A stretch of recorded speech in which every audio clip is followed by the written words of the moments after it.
मुलांनो, तुम्हाला वाटतं का की सांता क्लॉज फक्त आकाशातून येतो? कधी-कधी तो तुमच्या घरातल्या ख्रिसमस ट्रीच्या मागेही असू शकतो. काय आजी, सॅन्टा लपून बसतो पण कशासाठी? आणि तो सॅम कोण होता ज्याने सांताला शोधून काढलं? मग ऐका ही सॅम आणि सांताची मजेशीर गोष्ट. सॅमच्या घरात एक खूप मोठा आणि सुंदर ख्रिसमस ट्री होता. सॅन्टा तिथे पोहोचला, पण त्याच्या फाटलेल्या जोळीतून चॉकलेट्स खाली पडत होती. बापरे, कोणीतरी येत आहे. मी या झाडामागे लपतो.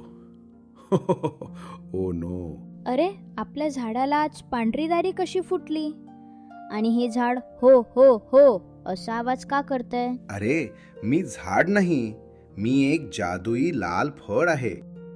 सांता काका, तुमची लाल टोपी झाडाच्या शेंड्यापेक्षा उंच दिसते. बाहेर या, मी तुम्हाला बघितलंय. सॅन्टा पकडला गेला. आता सॅमनं काय केलं असेल? तुम्ही सॅन्टाला झाडामागे लपलेलं पाहिलं तर काय विचाराल? अरे सॅम, जेव्हा मी आकाशातून उडत होतो तेव्हा एका जोरात आलेल्या वादळामुळे माझी ही जादुई झोळी एका उंच डोंगराच्या टोकाला अडकली आणि मोठी फाटली.